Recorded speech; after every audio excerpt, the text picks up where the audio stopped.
Estamos seguindo a doutrina da Palavra de Deus, que, por certo, não é ela que deriva da palavra, mas sim é a palavra que deriva da doutrina. O texto de Tito 1:9 nos mostra aí claramente que a palavra procede da doutrina. Apegado à palavra, que é segundo a doutrina, de modo que tenha poder, assim para exortar pelo reto ensino, como para convencer os que se contradizem. Não é a doutrina segundo a palavra, irmãos. Aí o texto não fala assim. Fala que a palavra é que é a segunda doutrina. E isto é lógico. Se o senhor vai escrever uma carta, mas não tem o que escrever, o senhor escreve?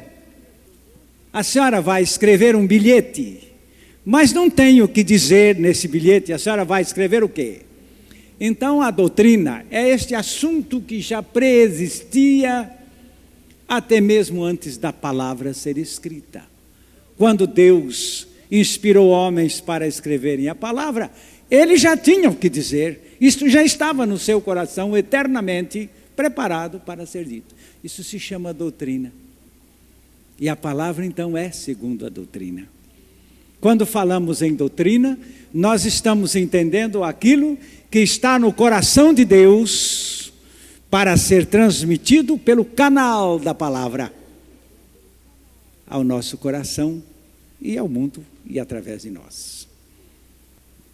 Quando você tiver dificuldade para achar texto na Bíblia durante o estudo, eu vou lhe aconselhar, não procure os textos durante o estudo. Pega o seu papel, a sua caneta e anote as citações.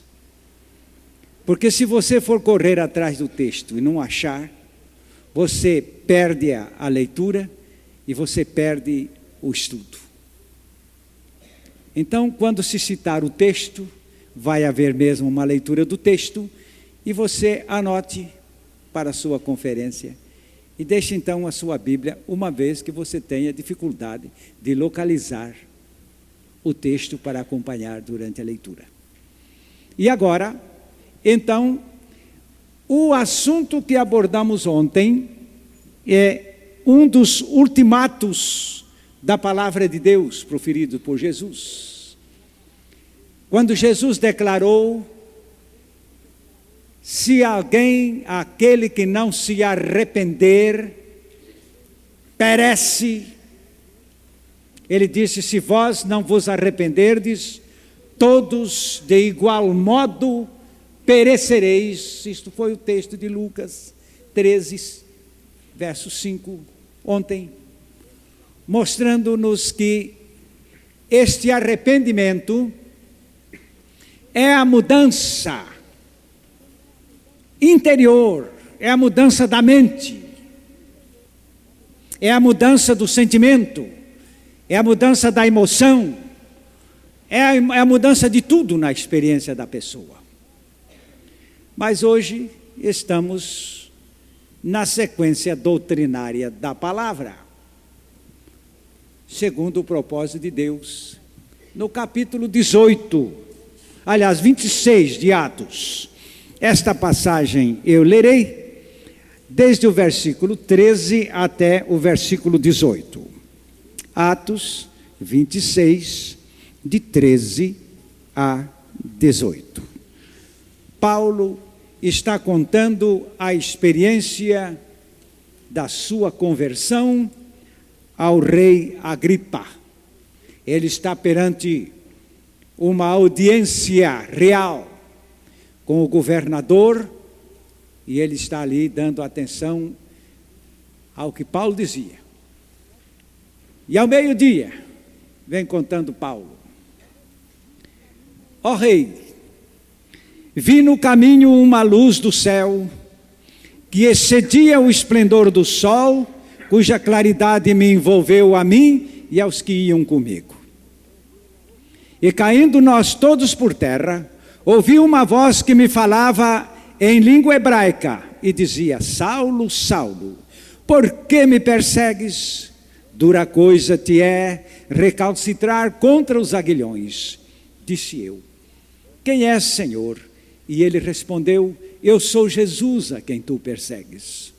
Mas levanta-te, põe-te sobre os teus pés, porque te apareci por isto, para te pôr por ministro e testemunha tanto das coisas que tens visto, como daquelas pelas quais te aparecerei ainda, livrando-te deste povo e dos gentios a quem agora te envio, para lhes abrir os olhos e das trevas os converteres à luz, e do poder de Satanás a Deus, a fim de que recebam o perdão dos pecados e sorte entre os santificados pela fé em mim, disse Jesus.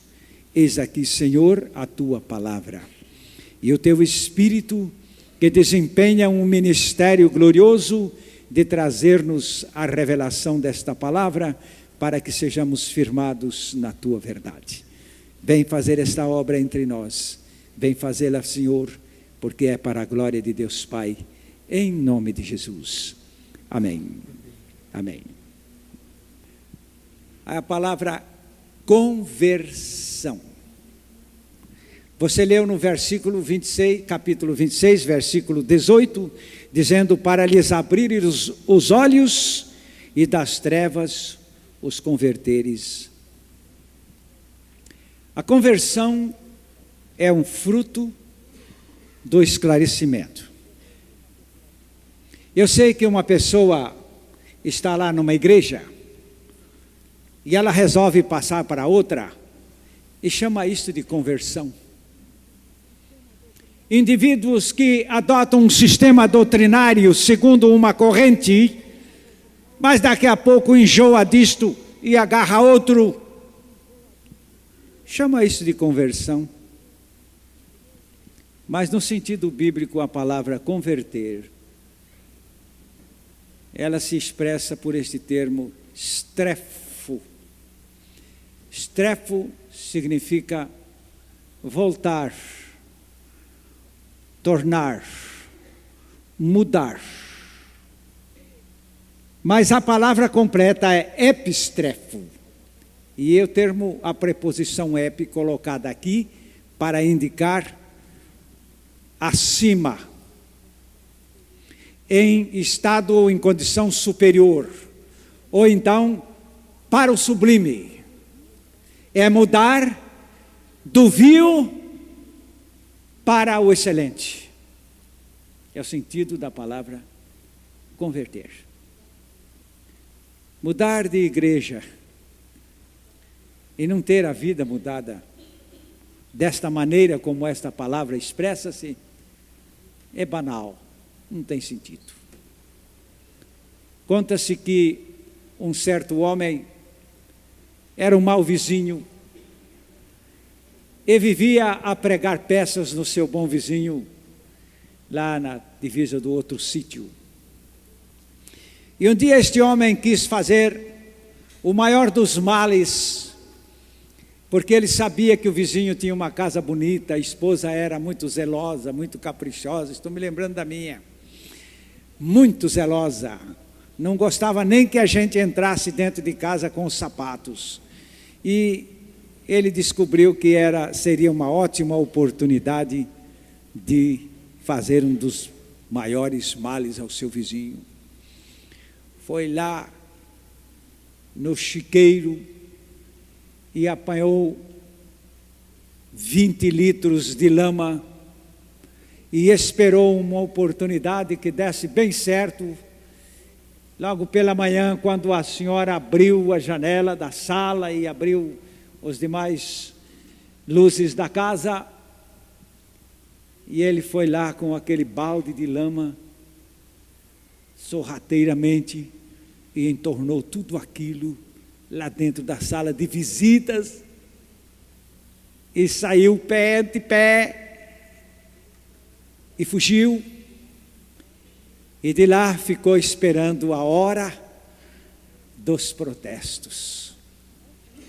Ele já estava antegozando aqueles protestos. Quando a mulher chegou à sala, ela começou a dar glória a Deus e a gritar, dizendo: que coisa maravilhosa acaba de acontecer aqui! Ouro, ouro, muito ouro! Venha marido, venham os filhos, venham os vizinhos, vejam o que aconteceu aqui, despejaram ouro aqui dentro da minha sala. O homem ficou horrorizado. Ouro? Eu sei o que eu despejei lá, mas quando ele chegou lá, realmente aquele despejo todo era um monte de ouro. Ele olhou e disse: isto é conversão. É conversão.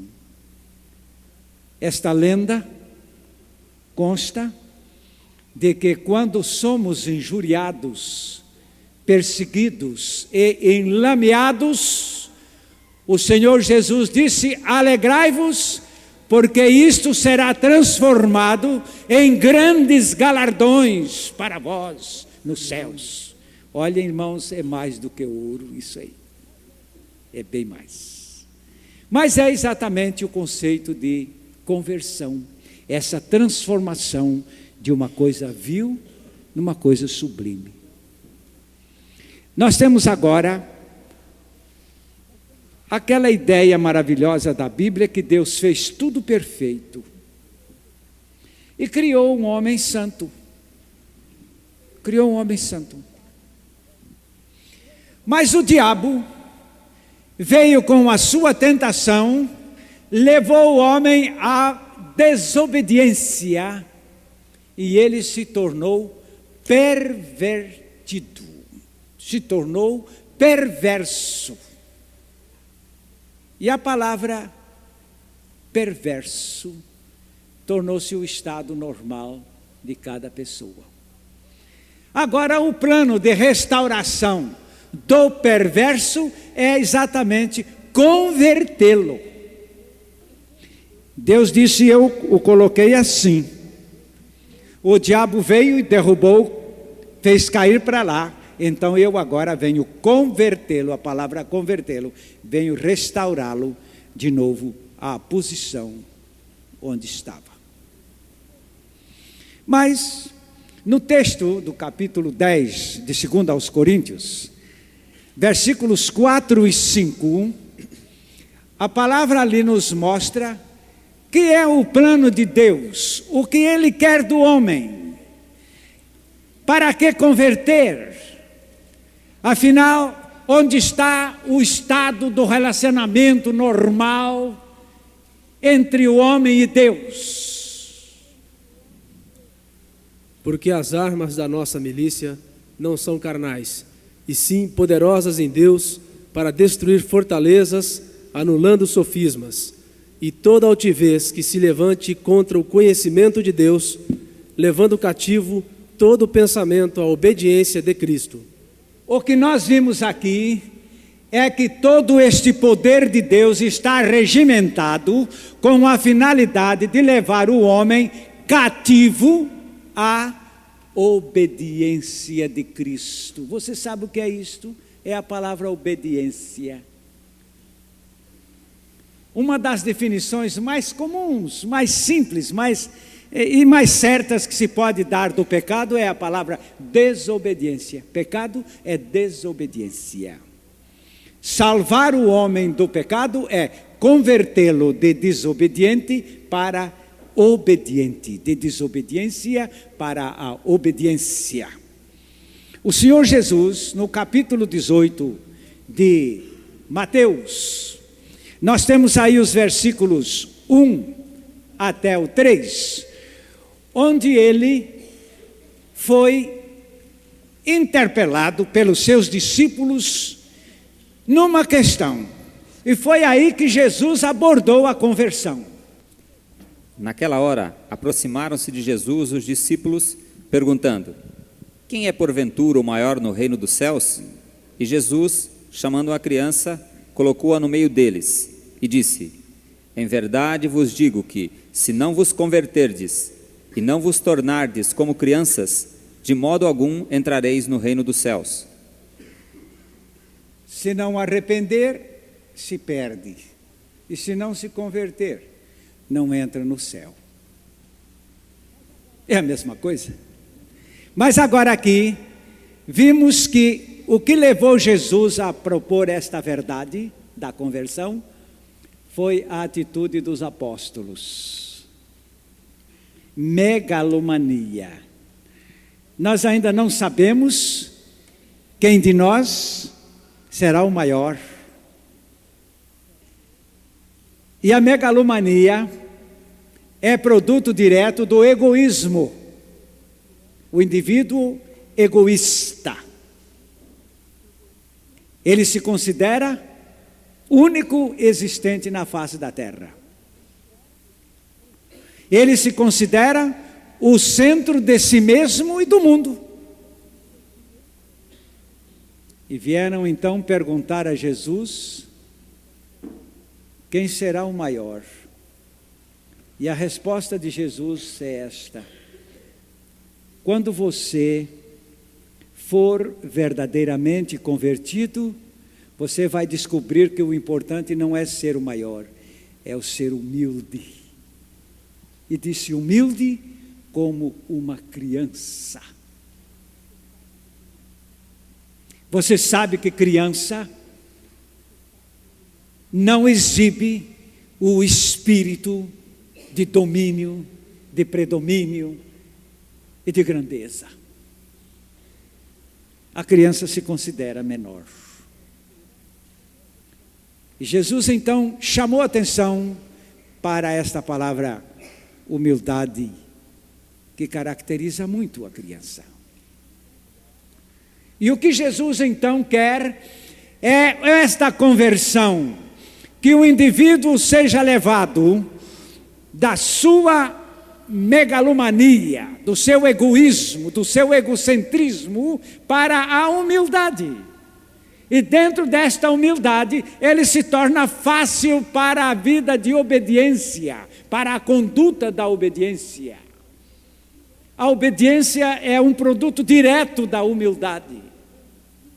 As pessoas que não têm espírito de obediência, pode-se notar, são pessoas exaltadas, irritadas, impostoras, esquisitas.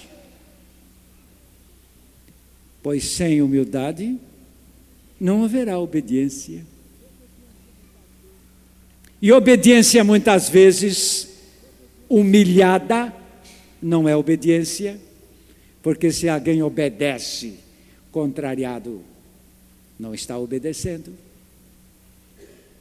E Deus então quer nos levar para esta experiência de conversão, para nos tornar humildes e obedientes a Ele.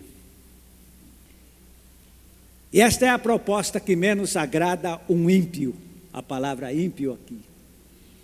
Muitas vezes eu estou falando de ímpio, uma pessoa até que diz que está nascido de novo, mas ainda não tem nada de conversão, não tem nada de obediência e não tem nada de novo nascimento. Isso que é verdade.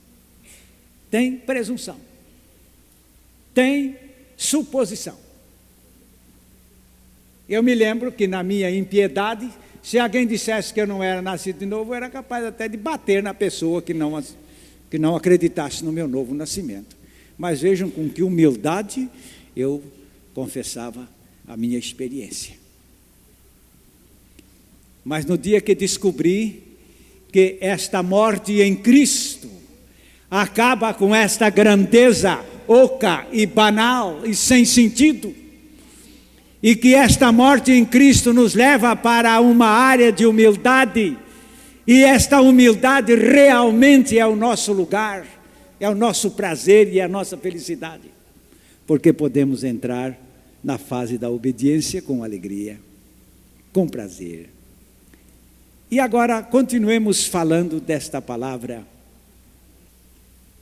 conversão. Nós temos na Bíblia, no capítulo 2 de Isaías, o verso 4, a palavra de Deus nos falando aqui da conversão de material bélico em material agrícola. Ele julgará entre os povos e corrigirá muitas nações. Estes converterão as suas espadas em relhas de arados e as suas lanças em podadeiras. Uma nação não levantará a espada contra outra nação, nem aprenderão mais a guerra. Aqui é o homem convertido. Ele vai descobrir que esses tanques de guerra contêm material muito bom para se fazer tratores, para arar terra, e também colheitadeiras e outras maquinárias mais que se fazem necessárias na lavoura. Mas isto quando o homem for convertido, porque o seu espírito desce desta presunção maligna e ele se torna humilde com a disposição de obedecer a Deus. Lembramos-nos também da conversão que aconteceu lá em Caná da Galileia, no capítulo 2 de João, e nós poderemos ler os versos 7 a 10. Mas Jesus foi ao casamento, e lá durante a festa, duas coisas devem ter acontecido na festa: compareceu mais gente do que se esperava, e os beberrões estavam mais precipitados também do que se esperava. E outro dia estive numa recepção e fiquei admirado de ver um moço comendo tanto churrasco e bebendo tanto vinho branco. Eu confesso que se tornou o assunto para mim da minha curiosidade. E pensei, de certo esse moço não vai para casa hoje. E assim, muita gente assim lá naquela festa, naquele casamento onde Jesus esteve. Ele estava lá do lado da cozinha, do lado dos serventes, e dali a pouco vem o alarme: não temos mais vinho, como fazer agora? O vinho todo se acabou.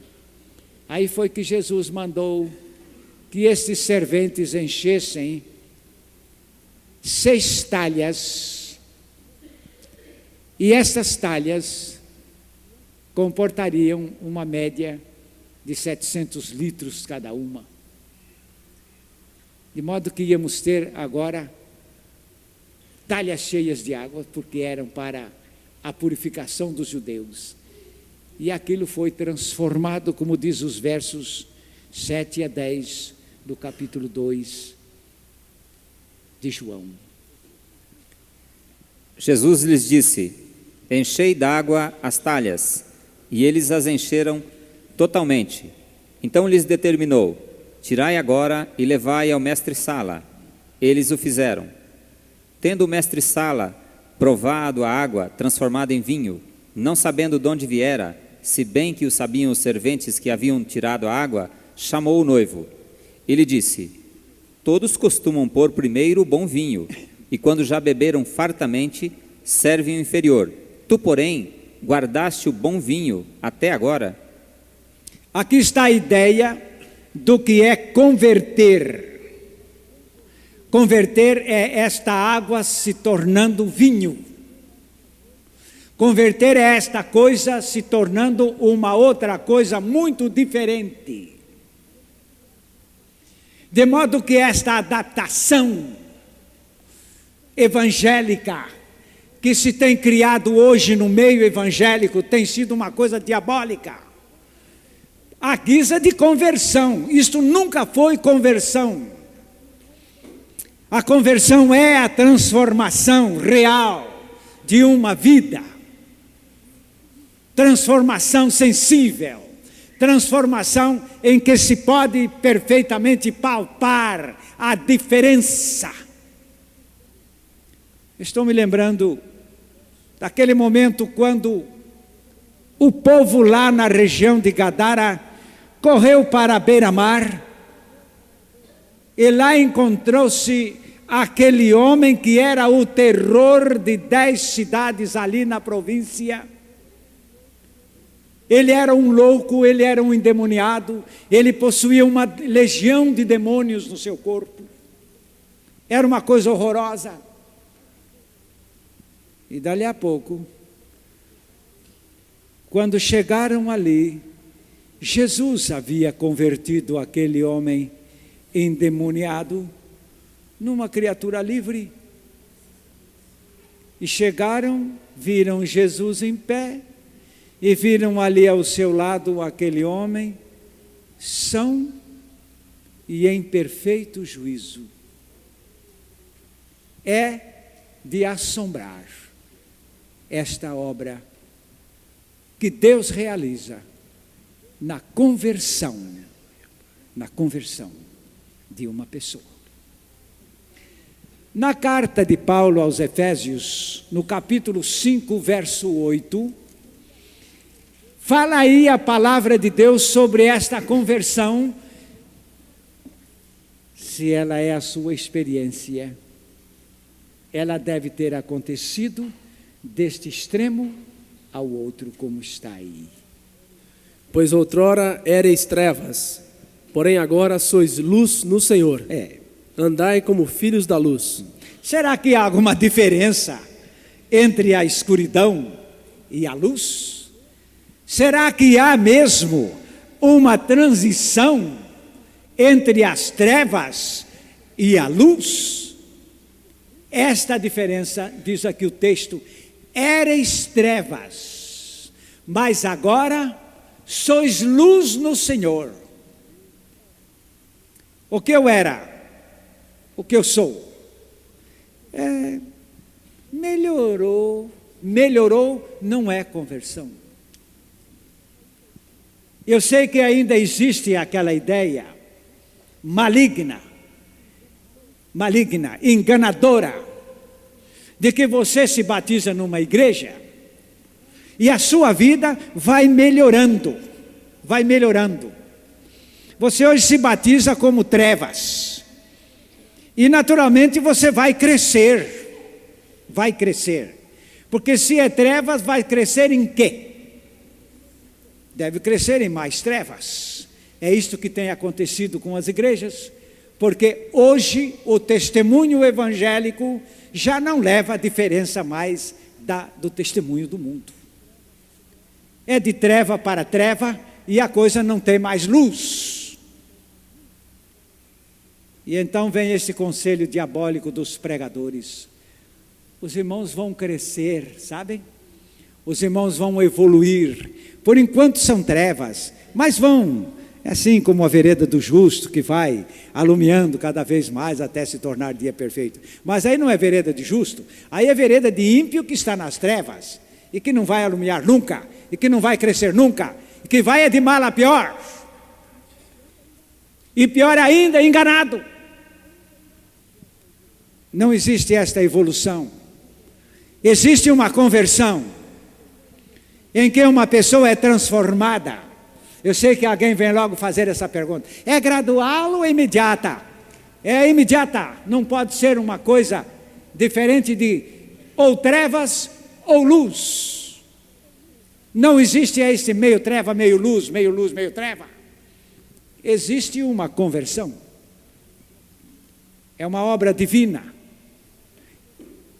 É uma obra que está no cuidado do Senhor. Ele está interessado na restauração do homem pelo processo mais completo, mais perfeito e também mais rápido possível. Depois de sermos transformados de trevas em luz, nós temos em Romanos, capítulo 5, verso 19, esta outra tremenda verdade, mostrando que conversão é tornar um ímpio justo, é tornar um perverso em um indivíduo reto. Não é um grande embrulhão em menos embrulhão, um grande bêbado em menos bêbado, um grande adúltero em menos adúltero. Não é isto que é conversão. É transformar um ímpio em justo. Porque como pela desobediência de um só homem muitos se tornaram pecadores, assim também por meio da obediência de um só, muitos se tornarão justos. Amém. É a palavra se tornar. É a palavra ser feito. É a palavra ser transformado. De ímpio para justo. Isto aconteceu com você? Se não aconteceu, preste atenção. Não estou procurando lhe ofender, mas eu quero lhe tirar do engano. Há poucos dias, conversava com uma pessoa, e depois de ouvi-la, disse-lhe: você é participante deste mal de que você se queixa. Você até agora só contou que você é vítima. Mas examine agora do seu lado. E fomos adiante. E conseguimos, pela graça de Deus, levar esta pessoa a se convencer de que o problema não era unilateral, mas sim bilateral. E que esta pessoa era também contribuinte para a gravidade de tudo isso. Mas tive a oportunidade de lhe dizer o seguinte: saiba que eu te amo e não pretendo te enganar, passando a mão aqui na tua cabeça, declarando-a uma pessoa vítima de todas as sua situação e despedindo-a mais uma vez enganada. Porque é com amor que eu estou apontando o seu erro também no seu problema. E quando nós estamos aqui a declarar, se você não foi transformado de ímpio para justo, você está indo para o inferno, com sua igreja e tudo. Se alguém quiser colocar nos seus ouvidos conselhos pastorais, pseudos pastorais, dizendo que não é assim mesmo, a rota é esta, e você está indo para o inferno sem conversão, esses conselhos são falsos. Esses ministros são lobos devoradores, dos quais Jesus falou. Vêm aí e são falsos profetas com pele de lobo, de cordeiros, mas por dentro são lobos devoradores. E o pior é que esse dano é o mais caro, é o mais irreparável, porque estão iludindo estas almas preciosas a se acomodarem nos seus pecados e darem com seu costado no inferno eternamente. São os conselhos e os conselheiros mais danosos que se pode pensar. Os ministros que dispensam uma conversão real na experiência de um pecador. Aliciar um povo, persuadir um povo, sem levá-lo a uma experiência de conversão, é enganar esse povo. E é lançar esse povo, é guiar esse povo para o lago de fogo. Porque se não se converter, não pode entrar no reino de Deus. É isto que Jesus falou. E agora, vamos dar atenção para, outra vez, esta expressão, conversão, segundo aos Coríntios 5:17. A palavra de Deus nos mostra que esta conversão é tornar uma velha criatura numa nova criatura. É sair de uma vivência velha e entrar numa vivência nova, completamente nova. E assim, se alguém está em Cristo, é nova criatura. As coisas antigas já passaram, eis que tudo se fez novo.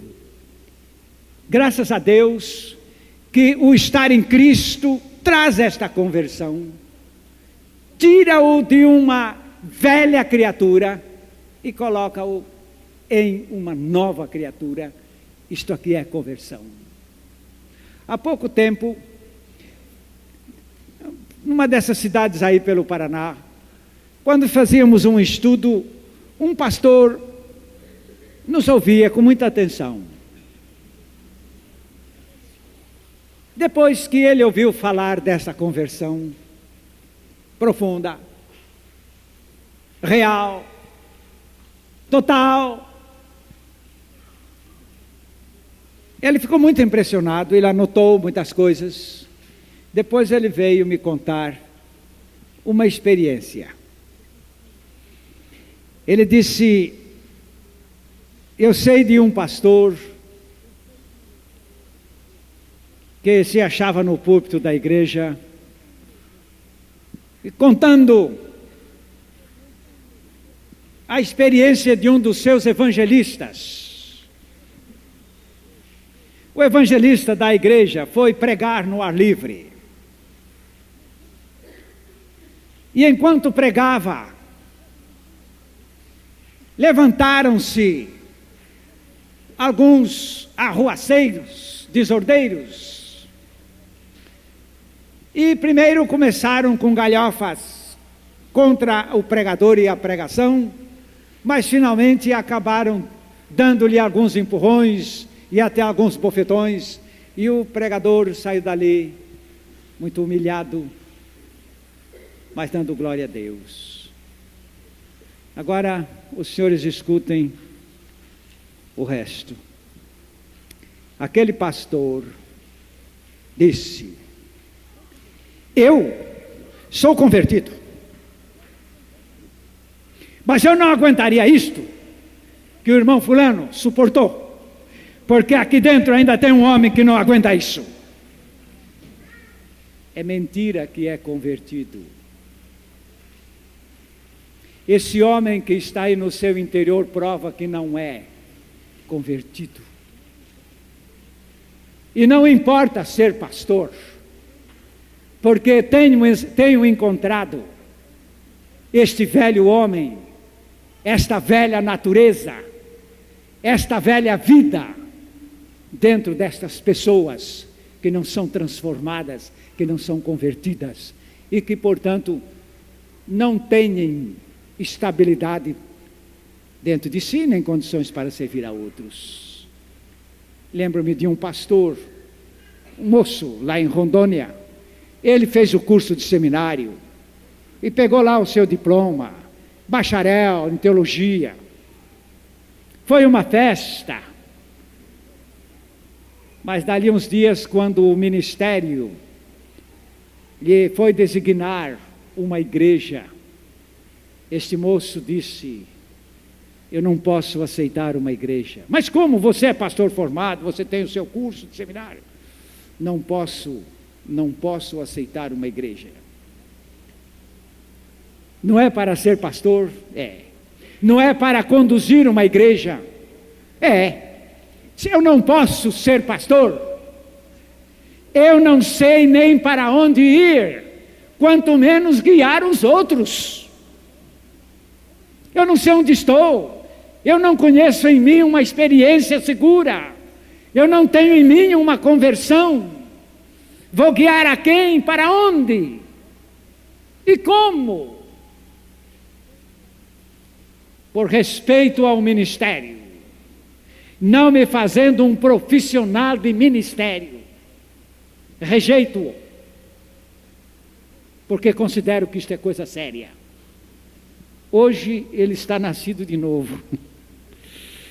Sem estas investiduras, cumpre um ministério magnífico, levando almas ao novo nascimento de uma maneira maravilhosa. E ainda esses dias, quando ele me contava a sua experiência mais uma vez, eu lhe fiz esta pergunta: E o que você diz hoje, meu filho, com a sua experiência de conversão?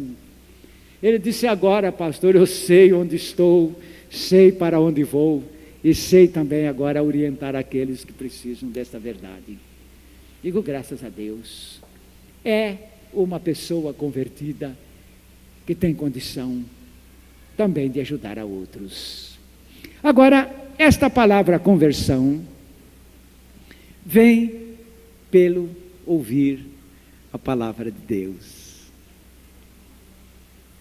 Vamos notar isto logo em Provérbios, capítulo 1, versículo 23, onde o Senhor nos declara logo a princípio, dizendo: a minha palavra é para levar vocês à conversão. Atentai para a minha repreensão. Eis que derramarei copiosamente para vós outros o meu espírito, e vos farei saber as minhas palavras. É a palavra de Deus que vem repreender, que vem corrigir e que vem trazer uma nova condição, uma orientação para a pessoa chegar à graça desta conversão. No capítulo 13 de Mateus, o versículo 15, nos ajuda a entender outra vez que esta conversão vem pelo ouvir a palavra de Deus. Porque o coração deste povo está endurecido, de mau grado ouviram com os seus ouvidos e fecharam os seus olhos, para não suceder que vejam com os olhos, ouçam com os ouvidos, entendam com o coração, se convertam e sejam por mim curados. Você notou? Veja com os olhos, ouça com o ouvido, entenda no coração e se converta. E se converta. Não faz muito tempo, eu li um folheto intitulado Perdido por 30 centímetros. Eu fiquei curioso. Será que o homem, por 30 centímetros, deixou de se salvar? Vou ler essa história. Perdido por 30 centímetros. E ele começou analisando o seguinte: daqui do ouvido até o coração, geralmente você tem uma medida de 30 centímetros. Será que é? Dá mais ou menos isso, né?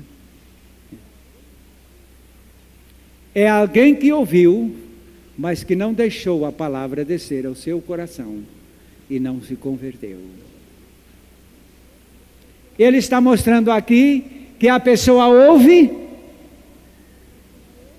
mas não toma a palavra no coração. E engraçado que o diabo gosta de cooperar com esse auditório. O diabo cooperar com o auditório sabe como? Enquanto você abre bem um ouvido para ouvir, ele abre bem o outro para escapar tudo que você está ouvindo. Ao passo que, de certo, Deus faria assim: ouça por aí, tapa de cá e deixa descer ao coração, porque diz o texto que é compreendendo a palavra no coração é que a pessoa vai à conversão. A palavra de Deus, ela cria, ela age, ela modifica, e ela modifica o nosso ser inteiro pela conversão. É a palavra de Deus, portanto, este agente ativo que realiza esta obra de transformação. No capítulo 12 de João, o Senhor Jesus reclama, nos versos 39 e 40, ouvem, mas se envolvem de tal maneira que não chegam à conversão. Por isso não podiam crer, porque Isaías disse ainda: cegou-lhes os olhos, endureceu-lhes o coração, para que não vejam com os olhos, nem entendam com o coração, e se convertam, e sejam por mim curados. É o Senhor Jesus outra vez mostrando aqui que esta palavra é a que nos leva a uma experiência de transformação. Agora, quero chamar a sua atenção para esta palavra também que a Bíblia nos apresenta, é a escolha. Você sabe que é você que escolhe.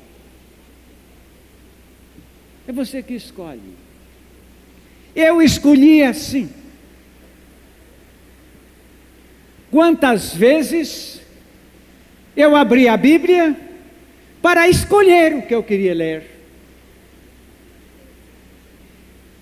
E enquanto eu mesmo determinava o que eu queria, eu estava longe de receber uma operação da palavra. E o texto chega a declarar de atitudes rebeldes contra exatamente a palavra de Deus. Isaías capítulo 30, versículo 15, nos mostra este estado de rebelião, mesmo ouvindo a palavra. Porque não haveria rebelião se o indivíduo não ouvisse. Se Adão não ouvisse Deus dizer que era para não comer do fruto da árvore da ciência do bem e do mal, não haveria rebelião. Até comeria e tudo. Deus disse lá para Adão depois, não é? Você comeu do que eu falei que eu não devia comer. Essa atitude é rebelde. Vamos ao texto. Porque assim diz o Senhor Deus, o Santo de Israel: em vos converterdes e em sossegardes está a vossa salvação, na tranquilidade e na confiança a vossa força, mas não o quisestes. Não o quisestes. Não o quisestes. Quem disse que Deus não respeita o livre-arbítrio do homem? Está a Bíblia. Não o quiseste. Vocês são responsáveis por esta escolha. E Deus ainda está dizendo aqui: eu queria a vossa conversão, enviei a palavra, vocês ouviram e rejeitaram, sabendo o que estavam ouvindo.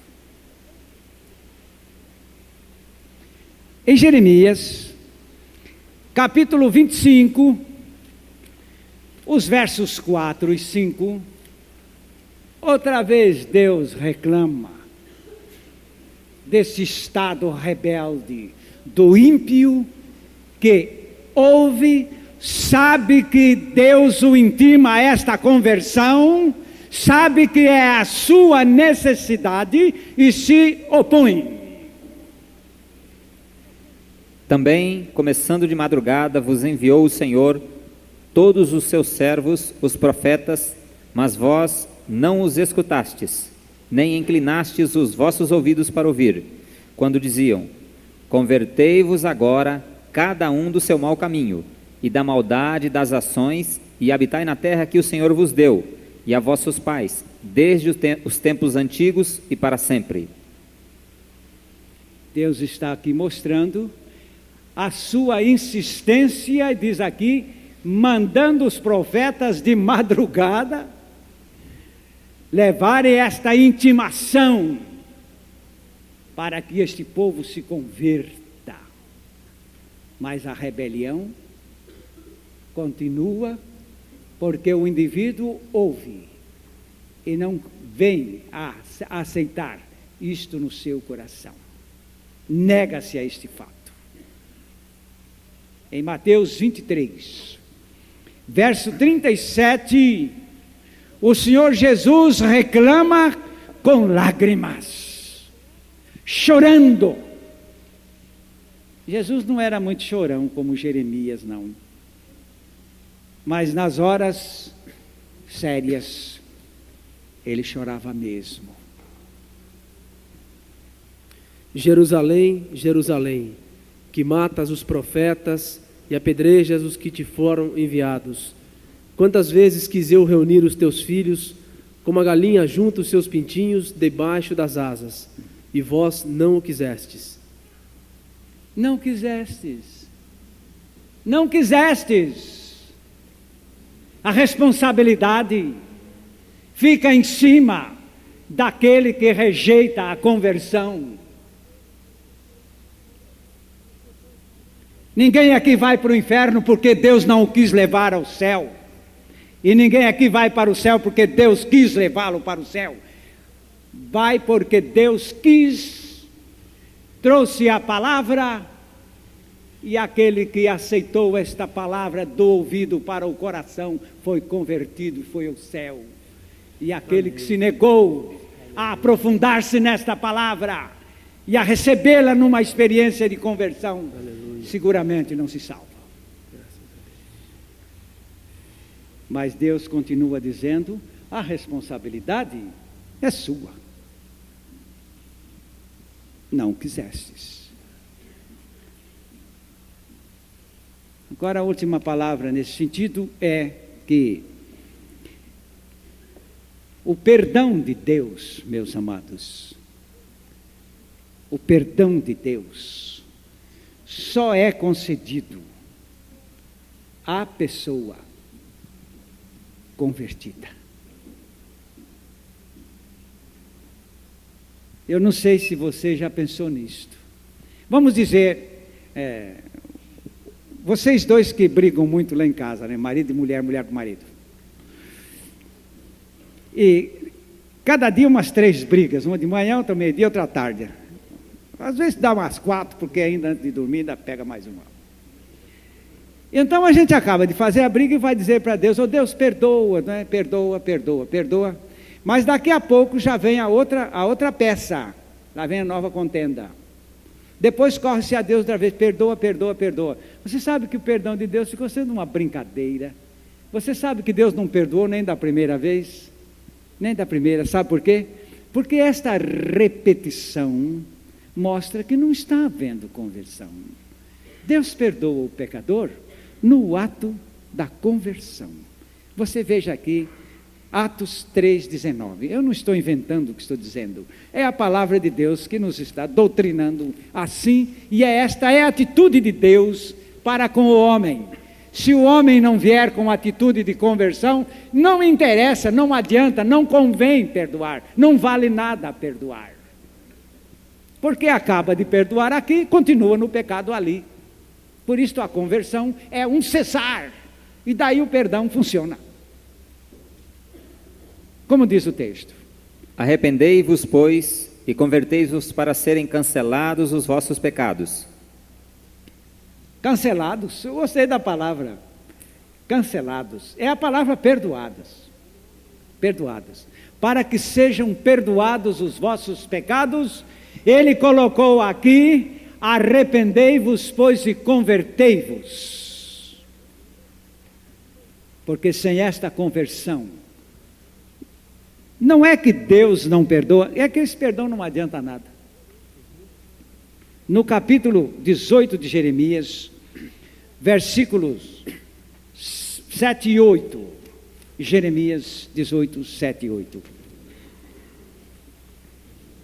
No momento em que eu falar acerca de uma nação, ou de um reino para o arrancar, derribar e destruir, se a tal nação se converter da maldade contra a qual eu falei, também eu me arrependerei do mal que pensava fazer-lhe. Amém. Deus está colocando aqui a conversão como base deste apoio divino, inclusive do perdão e de todas as suas bênçãos. Nós temos ainda em Tiago 5,20, mostrando que um pecador convertido é salvo. Tiago 5,20. Sabei que aquele que converte o pecador do seu caminho errado, salvará da morte a alma dele, e cobrirá a multidão de pecados. Aí está o perdão de pecados, cobrir multidão de pecados, mas é diante da conversão, ou mediante a conversão do pecador.